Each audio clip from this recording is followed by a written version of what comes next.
Bismillahirrahmanirrahim. Rəvayət olunur ki, Peyğəmbər sallallahu aleyhi ve sellem buyurub ki, 6 şey vardır ki, 6 yerdə qərib sayılır.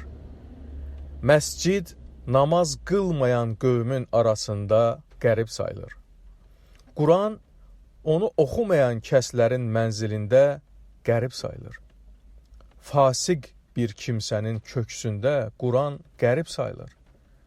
Əməli salih və müsəlman qadın pis əxlaqlı, zalım bir ərin yanında qərib sayılır. Ha belə əməli salih və müsəlman bir kişi pis və əxlaqsız qadının yanında qərib sayılır. Sonra Peyğəmbər s.ə.v buyurdu ki, bu şəxslərə Allah qiyamət günü mərhəmət gözü ilə baxmaz.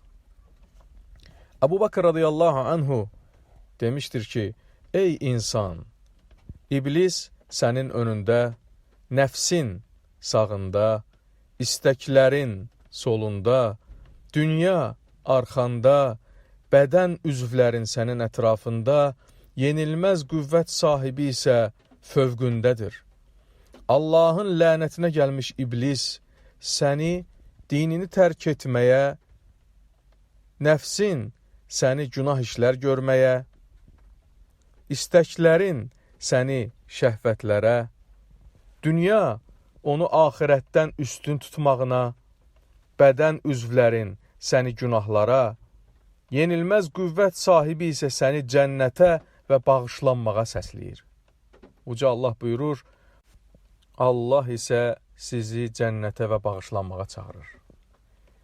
İblisin dəvətinə icabət edənin dini, nəfsə tabe olanın ruhu, nəfsin istəklərinə cavab verənin ağlı, dünyaya cavab verənin axirəti, bədən üzvlərinin tələblərinə cavab verən cənnəti itirmiş olar. Allahın çağırışını qəbul edənlərin isə günahları silinər və o hər cür xeyrə nail olar. Ömər radiyallahu anhu buyurur ki, uca Allah 6 şeyi 6 şeydə gizlətmişdir. Allah razılığı itaətdə, qəzəbi günahda, ən uca adını Quranda, Qədir gecəsini Ramazanda, orta namazı namazların arasında, qiyamət gününü isə gündüzlərin arasında gizlətmişdir. Osman radiyallahu anhu deyir ki, mömin olan kəs 6 şeydən qorxsun. Qorxsun ki, Allah onun imanını əlindən alsın. Qorxsun ki, mələklər qiyamət günü onu rüsva edə biləcək bir əməl qeydə almış olsunlar. Qorxsun ki, şeytan onun əməllərini batil etsin. Qorxsun ki, qəflətdə olarkən ölüm mələyi onun canını alsın. Qorxsun ki, dünyaya başı qarışsın və axirəti unutsun. Və qorxsun ki, əhli əyalı onu Allahı zikr etməkdən yayındırsın. Ali ibn Əbu Talib radiyallahu anhu deyir ki, 6 cəhəti özündə birləşdirən şəxs cənnətə nail olmuş və cəhənnəmdən yaxa qurtarmış olar. Allahı tanıyıb ona itaət edən, şeytanı tanıyıb ona qarşı çıxan, axirəti tanıyıb onun üçün çalışan, dünyanı tanıyıb ondan üz çevirən, haqqı bilib ona tabe olan və batili tanıyıb ondan üz çevirən. Həmçinin buyurur ki, 6 növ neymət var. İslam, Quran, Allahın Rəsulu Muhammed sallallahu aleyhi və səlləm, sağlamlıq, insanlardan uzaq olmaq və heç kimin əlinə göz dikməmək. Yahya bin Muaz Razi rahimehullah deyir ki, əməlin sübutu elmdir. Elmin əsası isə düzgün anlamaqdır. Ağıl xeyir göstəricisidir. Nəfsin istəkləri günahların miniyidir. Mal dövlət təkəbbürlü şəxslərin geyimidir. Dünya isə axirətin bazarıdır. Əbu Zər radiyallahu anhu deyir ki, 6 xüsusiyyət bütün dünyaya dəyər. Dadlı təam, əməli salih övlad, sözə baxan həyat yoldaşı, hikmətli kəlam, ağılın kamilliyi və bədənin sağlamlığı. Həsən el-Basri rahimehullah deyir ki, əgər əməl salih şəxslər olmasaydı, yer üzündəki hər bir şey batıb gedərdi. Əməli salihlər olmasaydı, günahkarlar həlak olardı. Alimlər olmasaydı, bütün insanlar heyvan kimi olardılar. Başçı olmasaydı, insanların hamısı bir-birini qırardılar. Axmaqlar olmasaydı, dünya məhv olardı və külək olmasaydı, hər şey xarab olardı. Bəzi hikmət sahibləri deyirlər ki, Allahdan qorxmayan kəs dilinin bəlasından yaxa qurtara bilməz. Allahla görüşəcəyindən qorxmayan şəxsin qəlbi haramdan və şübhədən qurtulmaz.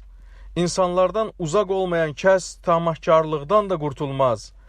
Əllərini mühafizə etməyən kəs riyakarlıqdan yaxa qurtara bilməz. Qəlbinin islah olunmasını Allahdan diləməyən kəs həsəddən qurtula bilməz və özündən daha çox elmi və əməli olan kəslərə nəzər salmayan özünü bəyənməkdən yaxa qurtara bilməz. Həsən el-Basri rahimehullah həmçinin deyir ki, qəlbi 6 şey xarab edir. Tövbə edəcəyinə arxayın olaraq günah etmək, elmi öyrənib ona əməl etməmək, əməli ixlasla etməmək, Allahın ruzisini yeyib şükür etməmək, Allahın böldüyü ruzi ilə razı qalmamaq və ölüləri dəfn edib ibrət almamaq. Həmçinin deyir ki, kim dünyanı axirətdən üstün tutarsa, Allah ona 6 növ cəza verər. Həmin cəzalardan 3-ü dünyada, 3-ü isə axirətdə olar. Dünyadakı 3 cəza bunlardır. Sonsuz arzulara dalmaq, üstün gələn hərislik və qənaətsizlik, üstəlik, bu cür şəxsdən ibadətin ləzzəti götürülər. Axirətdə olan 3 növ cəza isə bunlardır. Qiyamət gününün qorxulu halları, güclü haqq hesab və uzun uzadı həsrət çəkmək. Əhnəf ibn Qays rahimehullah deyir ki, həsəd aparan kəs rahatlıq tapmaz, yalançının mənliyi olmaz, paxılın hiləsi olmaz, hökümdarların vəfası olmaz, əxlaqı pis olanın hörməti olmaz, Allahın qədərini isə dəyişdirmək olmaz. Bəzi müdriklərdən soruşurlar ki, insan tövbə etdikdə tövbənin qəbul olunub olunmamadığından agah ola bilərmi? O da deyir ki, buna hökm verə bilmərəm, lakin onun əlamətləri var. Özünü günahlardan qorunmamış hesab etməsi, qəlbində sevincin yox olması, kədərin isə mövcudluğunu hiss etməsi, xeyirxah şəxslərin yaxınlığını, şər əhlinin isə uzaqda olmasını hiss etməsi, dünyanın azını çox, axirət üçün edilən əməllərin çoxunu isə az görməsi, fikrinin Allaha ibadətdə olması və dünya nemətlərinə məşğul olmaması, bir də dilini qorumuş və peşmançılıq hissi keçirərək daim fikirli olması.